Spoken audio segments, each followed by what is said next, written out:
दोस्तों होता क्या है, हम केमिकल फर्टिलाइजर इस्तेमाल कर रहे हैं, केमिकल पेस्टिसाइड इस्तेमाल कर रहे हैं, उससे मोस्टली क्या होता है, सॉइल का जो स्ट्रक्चर है, जो फर्टाइल पार्ट है, वो डिस्ट्रॉय हो रहा है और उसको रीजनरेट होने में, यानी दोबारा बीमार चीज को स्वस्थ करने में टाइम टेकिंग प्रोसेस लग रहा है। और हमारे पास या हमारी क्रॉप के पास इतना टाइम नहीं होता कि हम जमीन को साल भर 2 साल के लिए रेस्ट दे सके। तो अगर रेस्ट देते हैं तो हम भूखे खुद मर जाएंगे। इसलिए जो है, हम जमीन के अंदर कुछ कार्बनिक तत्वों का प्रयोग करके, यानी जैविक तत्वों का प्रयोग करके हम जमीन को फर्टाइल बना सकते हैं, जिससे हमारी मिट्टी की उपज सबसे बढ़िया हो।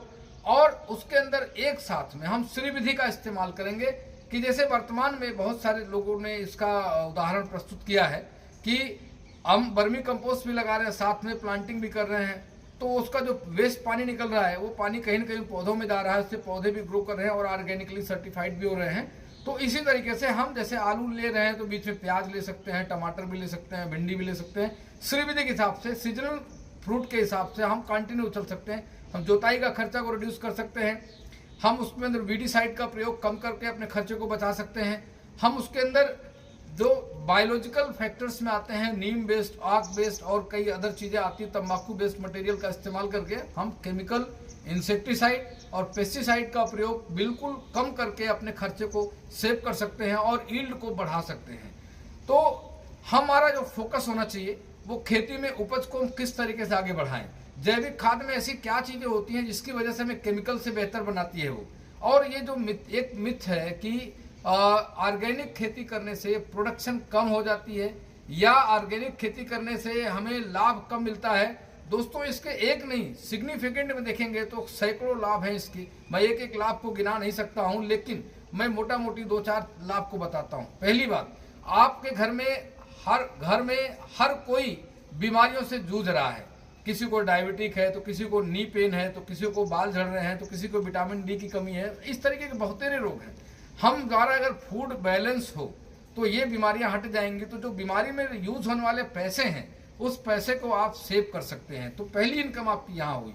दूसरा, अगर आप स्वस्थ हैं, बीमार ही नहीं पड़ते हैं, तो आपकी स्टेमिना स्ट्रांग रहेगी। तो आपकी जो लाइफ सर्वाइवल है, जैसे अभी इस पर गवर्नमेंट ने हम 60 से 70 साल रखा हुआ है, हम कह रहे हैं आप 100 ईयर अक्रॉस भी जा सकते हो।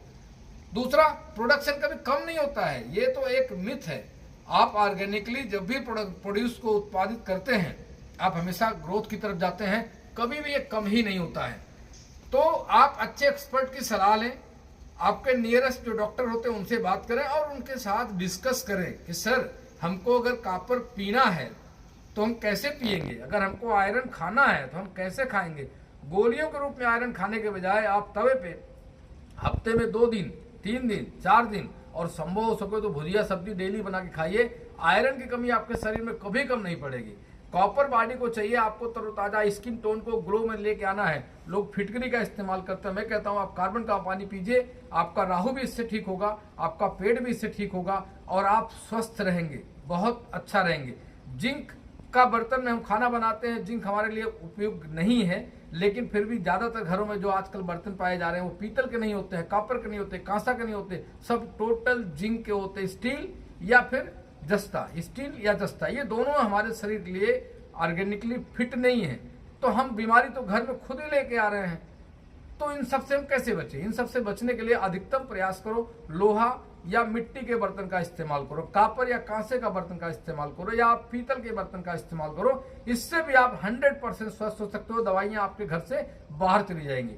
डायबिटिक से बचने के लिए आपको रोज डेली नंगे पैर कम से कम 5 किलोमीटर, 3 किलोमीटर, 2 किलोमीटर, नहीं तो घर के अंदर ही जमीन पे जहां मिट्टी के संपर्क में आप आइए, क्योंकि हमारे बॉडी का जो मैग्नेटिक कॉन्टेक्ट होता है, सॉइल और चुंबकीय जो तत्व होते हैं, अगर हम नंगे पैर जमीन पे घूमे, डेली 2 घंटा घूमे, हम गारंटी के साथ कहते हैं आप किसी डॉक्टर के पास आपको जाने की जरूरत नहीं है, आप स्वयं में भी स्वस्थ हो सकते हैं।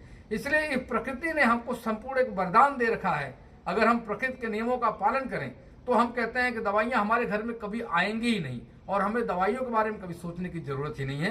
हम अगले वीडियो में इससे और भी रोचक जानकारी लेके आएंगे। आप कमेंट सेक्शन में जा करके अगर मेरी कोई भी बात आप लोगों को ऐसी लगी हो कि इस पे और ज्यादा जानकारी चाहिए, विस्तृत में जानकारी चाहिए, तो आप कमेंट सेक्शन में लिखिए, हम उस पर भी जानकारी निकाल के आपको देंगे। आपका शुभचिंतक प्रमोद पांडे। जय हिंद।